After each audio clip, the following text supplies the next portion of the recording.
Hello and welcome back to my channel the door of education. প্রত্যেকে door of education YouTube চ্যানেলে আবার স্বাগত। TET পরীক্ষার আজ আর বিশেষ দিন নেই, তো আমরা আজকে যে 400+ যে এমসিকিউর যে সিরিজটি শুরু করেছি তার পার্ট 2 নিয়ে আজকে আলোচনা করব। পার্ট 1 যারা দেখোনি অবশ্যই প্লে লিস্টে গিয়ে দেখে নিও। তো চলো শুরু করা যাক। ইন্টোনেশন মিনস, ঠিক আছে, intonation means to talk in high volume, to talk in low volume, না up and down system of volume, না all the above.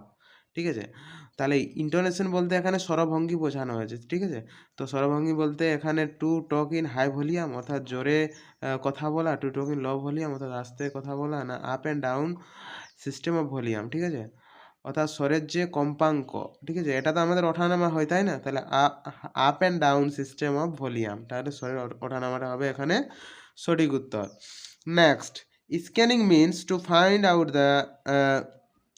find out the meaning of a word, to find out the specific information from the text, to find out the idiomatic meaning, না all the above। ঠিক আছে, এটি কিন্তু খুবই important question. ঠিক আছে, তো স্ক্যানিং হচ্ছে কি কোন একটা বিশেষ অর্থ বার করা। ঠিক আছে, two find out the specific information, ঠিক আছে, কোন একটা বিশেষ যে তথ্য, ঠিক আছে, মানে টেস্ট থেকে কোনো একটা বিশেষ তথ্য বার করাটাকে বলছে, খুঁজে বার করাটাকে বলছে কি স্ক্যানিং। ওকে, তাহলে এখানে option B is the right answer. আবার স্কিমিং কি না, skimming means to read a text superficially, না to read a text attentively, না to read a text carefully, না নান অফ দ্য অ্যাবাভ। ঠিক আছে, তাহলে এখানে সুপারফিশিয়ালি বলতে কী বোঝানো হয়েছে, ভাষাভাবে। ঠিক আছে, মানে ভাবে মানে কি উপরে উপরে পড়ে যাওয়া। ঠিক আছে, না to read the text attentively খুবই মনোযোগ সহকারে পড়া, না to read the text carefully খুবই যত্ন সহকারে পড়া। ঠিক আছে, তাহলে এখানে এই যে স্কিমিং মিনস বলতে এখানে কি বোঝানো হয়েছে, হ্যাঁ, যে কোনো একটা বিষয় উপরে উপরে অর্থাৎ ভাষাভাবে পড়া। ঠিক আছে, অর্থাৎ যদি কোনো আমরা গল্পের বই, ঠিক আছে, গল্পের বই পড়ার ক্ষেত্রে কী হবে, উপরে উপরে ভাষাভাবে পড়ে যায়, গল্প কিংবা বড় উপন্যাস। ঠিক আছে, তাহলে এটা হবে এখানে সঠিক উত্তর। ঠিক আছে, to read the poem superficially. You want to get a special phone number from your book and diary, here you will follow scanning, না কন্টেন্ট ওয়ার্ড। ঠিক আছে, তাহলে এখানে বলা হয়েছে যে তুমি তোমার বই অথবা ডায়েরি থেকে যদি কোনো একটা বিশেষ ফোন নাম্বার খুঁজে বার করো, তো এটা কি বোঝানো হয়েছে, তো একটু আগে আমরা পড়লাম তাই না, যে scanning means to find out the specific information from the text. তাইলে এই যে একটা স্পেসিফিক ফোন নাম্বার খোঁজা, স্পেশাল ফোন নাম্বার খোঁজা, এটাও কিন্তু একটা স্পেসিফিক ইনফরমেশনের মধ্যেই পড়ছে, তাহলে এটা কী হবে, তাহলে এটা অবশ্যই হবে স্ক্যানিং। ঠিক আছে, to to find out the specific information. Okay, next, a total number of phonemes in English language is 54, 44, 64, না 34। এখানে সঠিক উত্তর কী হবে, 44। এর মধ্যে আমার ভাওয়েল সাউন্ড কটি রয়েছে, 20টি, এবং কনসোনেন্ট সাউন্ড রয়েছে 24টি। Okay, next, Rita drives a motor bike, here sentence is syntactically incorrect, semantically incorrect, না বোথ অ্যান্ড বি। দেখো সিনট্যাকটিক্যালি মিনস আমরা কি জেনেছি, না subject plus verb plus object. তো দেখো এখানে সাবজেক্ট হচ্ছে রিতা, ভার্ব হচ্ছে ড্রাইভস, এনে মোটর বাইকস হচ্ছে কি এখানে অবজেক্ট, তাই না, তাহলে এখানে কিন্তু আমার কি সিনট্যাকটিক্যালি কারেক্ট আছে, বাট এখানে যে সিমেন্টিক্যালি অর্থাৎ অর্থগত, ঠিক আছে, অর্থগতভাবে দেখো আমরা দু চাকার যানবাহনের ক্ষেত্রে কি আমরা ব্যবহার করি কি ড্রাইভস। ওকে, না সরি, দু চাকার গাড়ির ক্ষেত্রে আমরা এখানে কি ব্যবহার করি, রাইডস ব্যবহার করি। ওকে, রাইডস অর্থাৎ চড়া। কিন্তু যদি আমরা যদি ফোর হুইলারের ক্ষেত্রে যদি আমরা বলি, হ্যাঁ, তাহলে কি হবে, ফোর হুইলারের ক্ষেত্রে কি হবে, সবসময় ড্রাইভস হবে। ঠিক আছে, ড্রাইভস।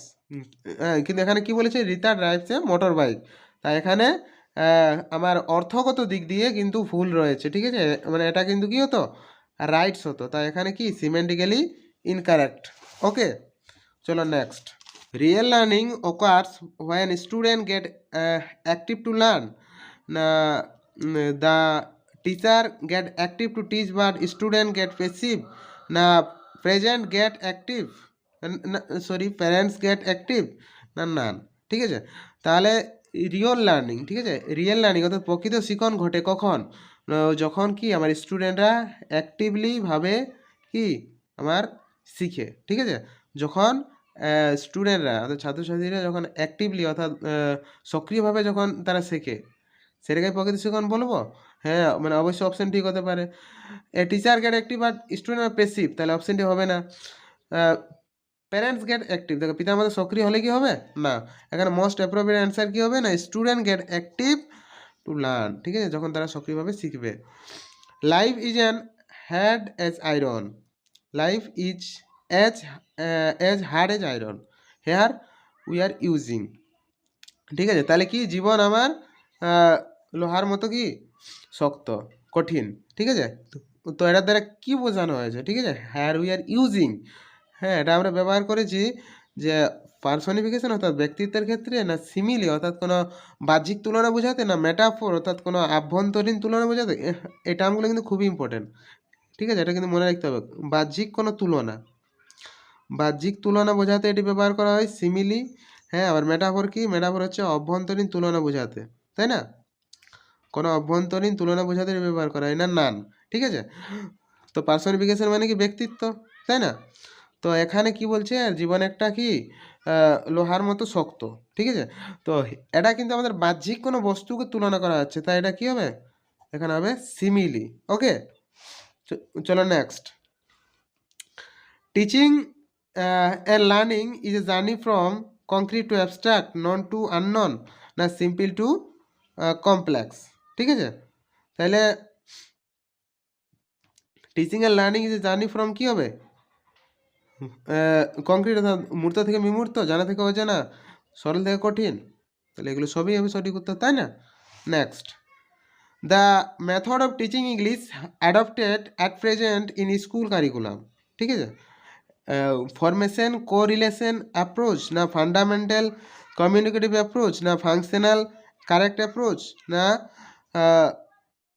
ফিগারেটিভ কম্প্রিহেন্সিভ অ্যাপ্রোচ, ঠিক আছে। এখানে সঠিক উত্তর কী হবে, এখানে সঠিক উত্তর হবে ফান্ডামেন্টাল কমিউনিকেটিভ অ্যাপ্রোচ, ঠিক আছে, ফান্ডামেন্টাল কমিউনিকেটিভ অ্যাপ্রোচ। ওকে, চলো next. Direct method is also known as, ঠিক আছে, direct method is also known as natural method, indirect method, না ইন্ডাকটিভ মেথড, না নান, ঠিক আছে। তাহলে এই যে direct method is also known as natural method, ঠিক আছে। আবার ইনডাইরেক্ট মেথড বলতে কোনটা বোঝানো হয়েছে, যদি কোনো আমরা স্টুডেন্টদের যদি কোনো বাড়ির কাজ কিংবা কোনো অ্যাসাইনমেন্ট বা কোনো যদি প্রজেক্ট, হ্যাঁ এই যে প্রজেক্টের কাজ দেওয়া এবং তার মাধ্যমে যে শিখন, ঠিক আছে, এটাকে বলে ইনডাইরেক্ট মেথড পদ্ধতি। ওকে, গ্রামার ট্রান্সলেশন মেথড লে স্ট্রেস অন অ্যাকুরেসি, ফ্লুয়েন্সি, না লিসনিং, না স্পিকিং, ঠিক আছে। গ্রামার ট্রান্সলেশন মেথড লে স্ট্রেস অন মানে বলছে কোনটির উপর বেশি জোর দেয়, অ্যাকুরেসি, ফ্লুয়েন্সি, লিসনিং, না স্পিকিং, ঠিক আছে। তো এখানে কী হবে, অ্যাকুরেসির উপর বেশি জোর দেয়। Grammar translation method is basically use to teach grammar, vocabulary, না ফরেন ল্যাঙ্গুয়েজ, না ক্লাসিক্যাল ল্যাঙ্গুয়েজ, ঠিক আছে। তাহলে এখানে grammar translation method is basically use to teach classical language, ঠিক আছে, অর্থাৎ শাস্ত্রীয় ভাষা বা প্রাচীন ভাষা শিখনের ক্ষেত্রে এই গ্রামার ট্রান্সলেশন মেথডটা কিন্তু আমাদের বেশি পরিমাণে কার্যকরী হয়। The object of direct method is to increase the power of comprehension, to increase communicative power, না to develop a command over the target language, না to develop personality, ঠিক আছে। তাহলে এখানে কি বলেছে না, the object of direct method is, ঠিক আছে। তাহলে এটি কিন্তু পার্সোনালিটি হবে না, ঠিক আছে। To increase the power of comprehension, ঠিক আছে, এটি কিন্তু যে মানে বোধগম্যতা ক্ষমতা বৃদ্ধি করছে না, ঠিক আছে। টু ইনক্রিজ দ্য কমিউনিকেটিভ পাওয়ার, এটি যোগাযোগের ক্ষমতা বৃদ্ধি করছে না, ঠিক আছে। To develop a command over the target language, অর্থাৎ নিজস্ব যে একটা দক্ষতা, ঠিক আছে, একটা যে নিজস্ব ভাষাগত দক্ষতা সেটা বৃদ্ধিতে কিন্তু সাহায্য করছে, ঠিক আছে। To develop the command over the target language, ঠিক আছে, অর্থাৎ তুমি যে যে ভাষাটি শিখবে, যদি তুমি ডিরেক্ট পদ্ধতিতে শেখো তাহলে হ্যাঁ অবশ্যই সেই ভাষাটির উপর কি একটা নিজস্ব দক্ষতা তৈরি হবে, ঠিক আছে। এটা হচ্ছে the object of direct method. Next, grammar translation method does not encourage learning through mother tongue, না give importance of grammar, না enhance student communicative skill, না নান, ঠিক আছে। তাহলে এই যে grammar translation method does not encourage the learning through mother tongue, ঠিক আছে। তো এখানে বলেছে কোনটি নয় বলেছে, ঠিক আছে। তাহলে এখানে গ্রামার ট্রান্সলেশন মেথড কি encourage the learning through mother tongue, ঠিক আছে, অর্থাৎ মাদার টাং শিখানো উৎসাহিত করে, এটি কিন্তু ঠিক আছে, ঠিক আছে। Give give importance of grammar, ঠিক আছে, এই যে গ্রামারের গুরুত্ব বুঝিয়ে দেয়। আবার কি enhance a student communicative skill, ঠিক আছে, অর্থাৎ অর্থাৎ শিক্ষার্থীদের মধ্যে যে মানে যে যোগাযোগ দক্ষতাটা সেটা কিন্তু বৃদ্ধি করছে, হ্যাঁ। কিন্তু এখানে কি বৃদ্ধি করে না, এখানে বৃদ্ধি করে কে সিএলডি মেথড, অর্থাৎ communicative language teaching method, okay. তাহলে এখানে বলেছে কোনটি নয়, ঠিক আছে, তাহলে হবে enhance a student communicative skill. Journey from example to generalisation, ঠিক আছে, অর্থাৎ উদাহরণ থেকে সাধারণীকরণের দিকে যায় ডিডাকটিভ মেথডের ক্ষেত্রে, না ইন্ডাকটিভ মেথড, না স্ট্রাকচারাল মেথড, না নান। দেখো তোমরা সকলেই জানো কি যে ইন্ডাকটিভ মেথডের ক্ষেত্রে এক্সাম্পল টু জেনারেলাইজেশন হয়, ঠিক আছে, অর্থাৎ উদাহরণের থেকে ধীরে ধীরে আমার সাধারণীকরণের দিকে পৌঁছানো যায়। Inductive method proceeds from heavy materials to light ones, না নন টু আননন, না সিম্পল টু কমপ্লেক্স, না বোথ বিএনসি। দেখো এখানে কি বলেছে হেভি টু লাইট ওয়ান, ঠিক আছে, তাহলে এটি হচ্ছে না। এখানে নন টু আননন অবশ্যই, সিম্পল টু কমপ্লেক্স, তাহলে কী হবে both B and C. Deductive method proceeds from simple to complex, না অবজারভেশন, না জেনারেলাইজেশন টু স্পেসিফিকেশন, না নান, ঠিক আছে। তাহলে এখানে সাধারণীকরণ থেকে কি বিশেষের দিকে যায় কি আমার ডিডাকটিভ মেথডের ক্ষেত্রে, তাহলে এটি হবে সঠিক উত্তর। Correct pronunciation of individual sound is related to accuracy, fluency, না বোথ এ এন্ড বি। দেখো কারেক্ট প্রোনাউন্সিয়েশন, ঠিক আছে, উচ্চারণগত দিক দিয়ে কিন্তু সঠিক হবে অফ ইন্ডিভিজুয়াল সাউন্ড, অর্থাৎ প্রত্যেকটা শব্দের ক্ষেত্রে। তাহলে এটা এটা আবার কী নির্দেশ করছে, ঠিক আছে, এটা আমার বাচনভঙ্গি নির্দেশ করছে না সঠিকতাকে নির্দেশ করছে, এটা আমার অ্যাকুরেসিকে নির্দেশ করছে, তাই না। When a child is asked to recite a poem, ঠিক আছে, যখন একটা শিশু যখন একটি শিশু কি একটা কবিতা আবৃত্তি করে, it can help the teacher, হ্যাঁ এটি শিক্ষককে কি সাহায্য করে, to text knowledge of literature, না প্রফিসিয়েন্সি অফ স্পিকিং, না কম্প্রিহেনশন, না নান, ঠিক আছে। এটি শিক্ষককে সেই কবিতা সম্পর্কে কি মানে বোধগম্যতা আনতে সাহায্য করে, ঠিক আছে।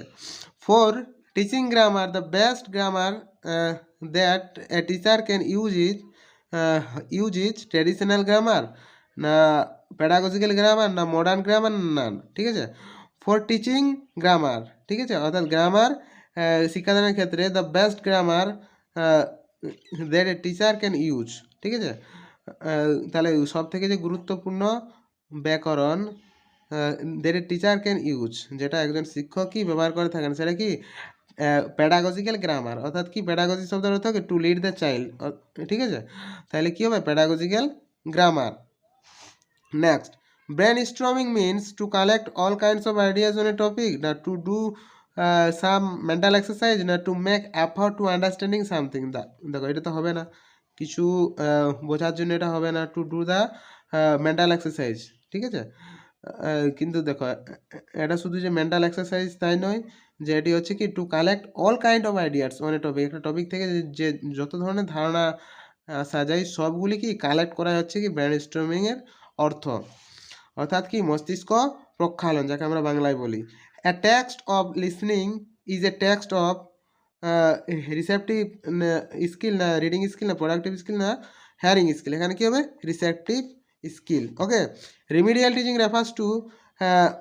refers to text learning periodically, না to address gaps in learning, না after the regular school hours, না নান। ঠিক আছে, তাহলে এখানে সঠিক উত্তর কী হবে না remedial teaching refers to address gaps of learning. ঠিক আছে, অর্থাৎ শিক্ষণের ক্ষেত্রে যেসব কি শূন্যস্থান বা দুর্বলতা যে সমস্ত শিক্ষার্থীদের আছে সেগুলো বেছে নিয়ে কি তাকে পুনরায় পুনঃশিক্ষণের যে ব্যবহার করা, ঠিক আছে, তাদেরকে পুনঃশিক্ষণের যে ব্যবস্থা করা সেটাকে রিমিডিয়াল টিচিং বলা হচ্ছে। ঠিক আছে, তাহলে to address gaps in learning. Okay, আজকের আলোচনা এই পর্যন্ত, দেখা হচ্ছে পরের ভিডিও। ততক্ষণ সকলে ভালো থেকো, সুস্থ থেকো, থ্যাংক ইউ।